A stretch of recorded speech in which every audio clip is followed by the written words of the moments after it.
Guéry TV Monde, le leader des Web TV au Bénin.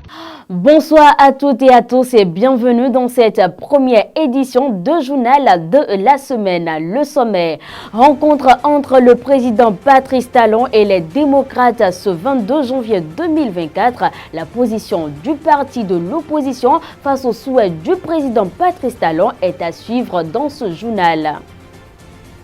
Les populations de Tokpota Zébé vivent avec la peur au ventre depuis 2 ans et pour cause, un poteau électrique pendu et brisé menace la vie de ces paisibles populations. Leur cri de cœur est à entendre dans ce journal.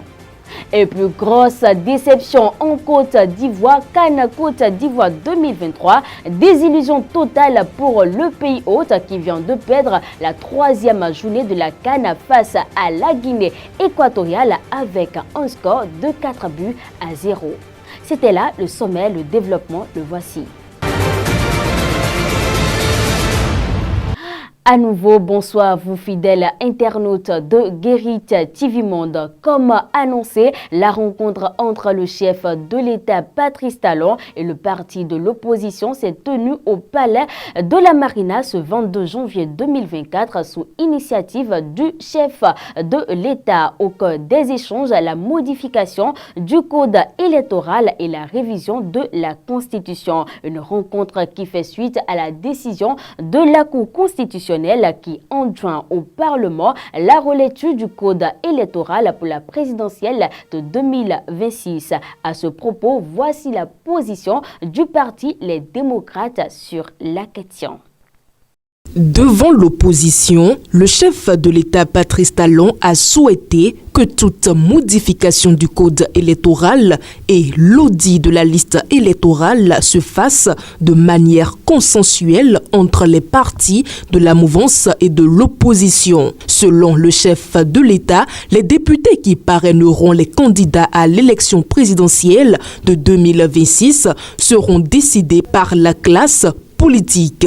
Il revient à elle de choisir entre les députés actuels et ceux qui seront élus en 2026. À la fin de la rencontre, l'honorable Abibou Worokoubou s'est exprimé sur le souhait du chef de l'État. Je le cite, « Nous n'avons pas une position particulière à l'heure où nous parlons. Par rapport à la révision du code, nous nous en tenons simplement à la décision de la Cour constitutionnelle qui nous demande de corriger un certain nombre de choses. Nous sommes favorables et disposés à participer à la correction dont a parlé la Cour constitutionnelle. » Fin de citation, a confié le député démocrate Abibou Worokoubou à Fraternité FM. Si éventuellement, il existe encore d'autres éléments à corriger, nous y prendrons part pour faire ce que la nation nous a demandé. Fin de citation, a-t-il ajouté. Éric Hundete, vice-président du parti, absent à cette rencontre, a de son côté déclaré que les députés du parti Les Démocrates sont pleinement disposés à jouer leur partition pour la préservation de la paix, la restauration de la démocratie et l'accélération du développement de notre pays sans compromission aucune. À propos d'un supposé 3e mandat que négocierait Patrice Talon, le député Nourenou Adjadé a fait savoir que le chef de l'État a exprimé clairement son désir de partir en 2026.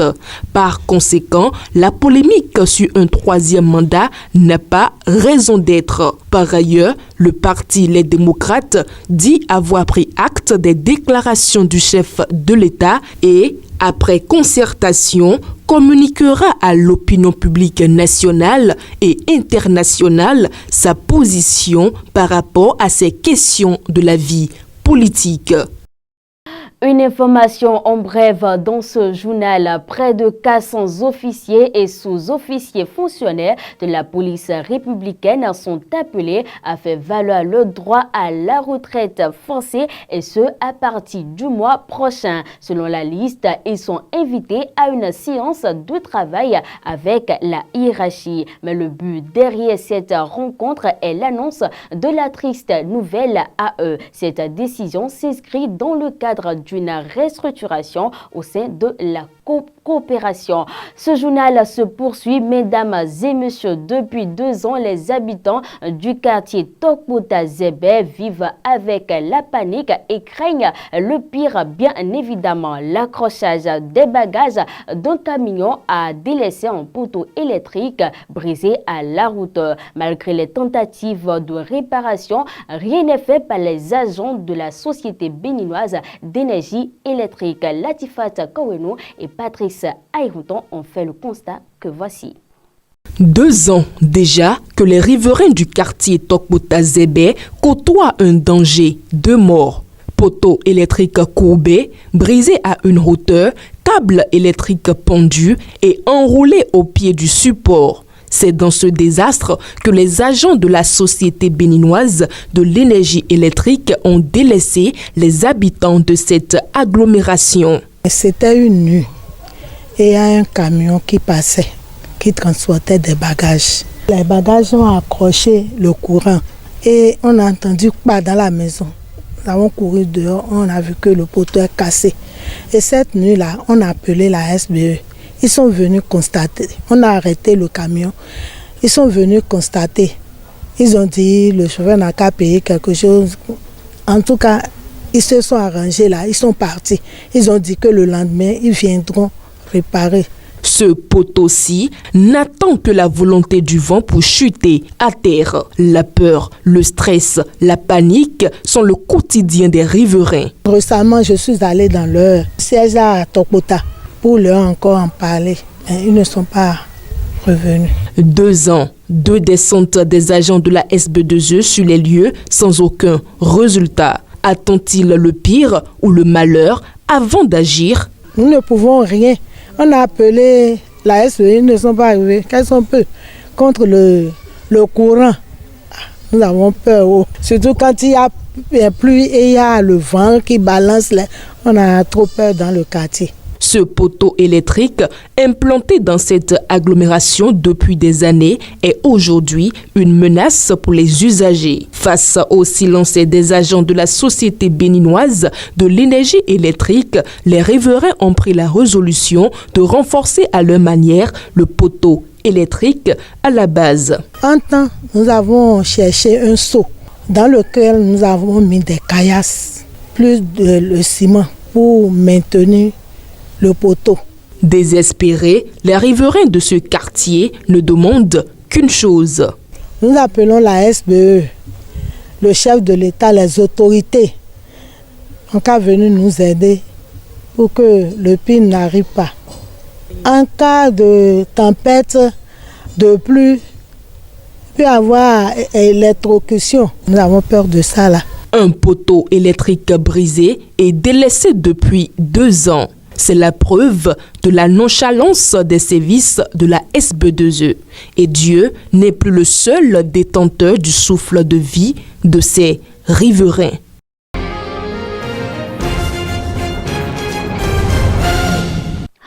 Hors de nos limites géographiques à présent au Sénégal, c'est son Karim Wade et Ousmane Sonko qu'aura lieu l'élection présidentielle de 2024. Les 2 figures majeures de l'opposition ont été écartées par le Conseil constitutionnel sénégalais. Latifat Koweno.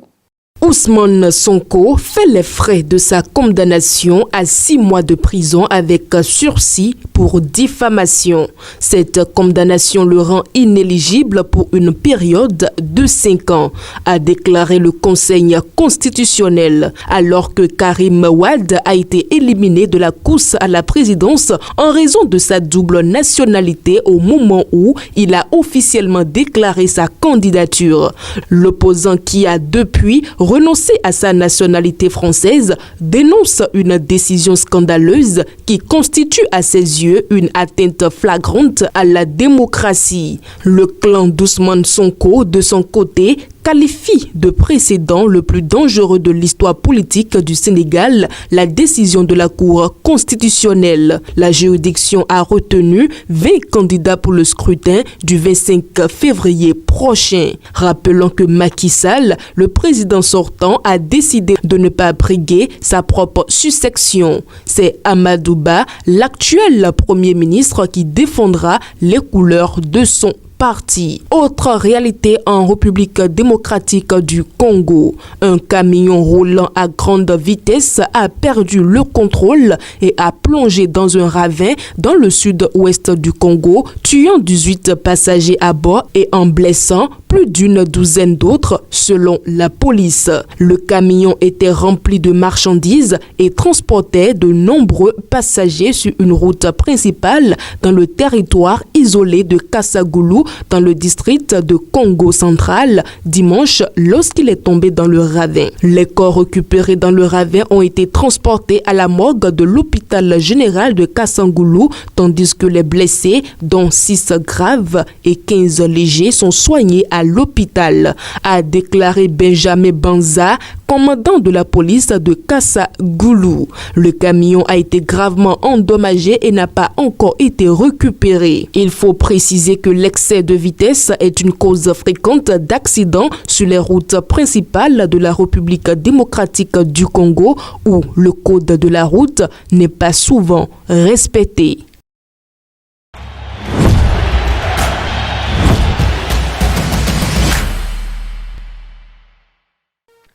Et je l'annonçais en titre, grosse déception en Côte d'Ivoire, désillusion totale et humiliation. Pays hôte de la Coupe d'Afrique des Nations, la Côte d'Ivoire vient de s'incliner face aux Équato-Guinéens. Mais malgré le score de 4-0, les éléphants ne sont pas encore totalement éliminés de la Coupe d'Afrique des Nations. Suivez le résumé du match. Pour son troisième et dernier match à la CAN Côte d'Ivoire 2023, la Guinée équatoriale a fait tomber les éléphants de la Côte d'Ivoire ce lundi 22 janvier 2024. Une rencontre qui s'est soldée par un scolage de 4-0 en faveur des Équato-Guinéens. Les Ivoiriens ont pourtant bien démarré la rencontre avec des ratés. C'est ainsi que le adversaire du jour a commencé par se mettre en confiance.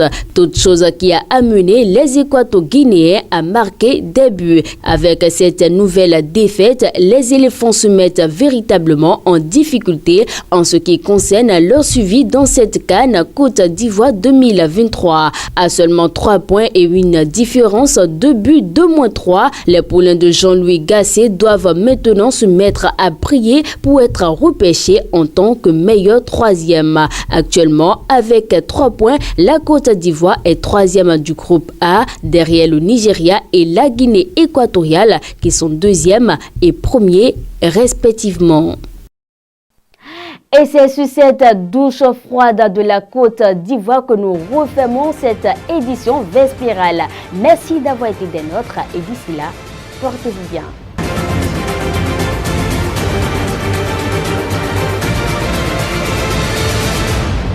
Guéri TV Monde, le leader des Web TV au Bénin.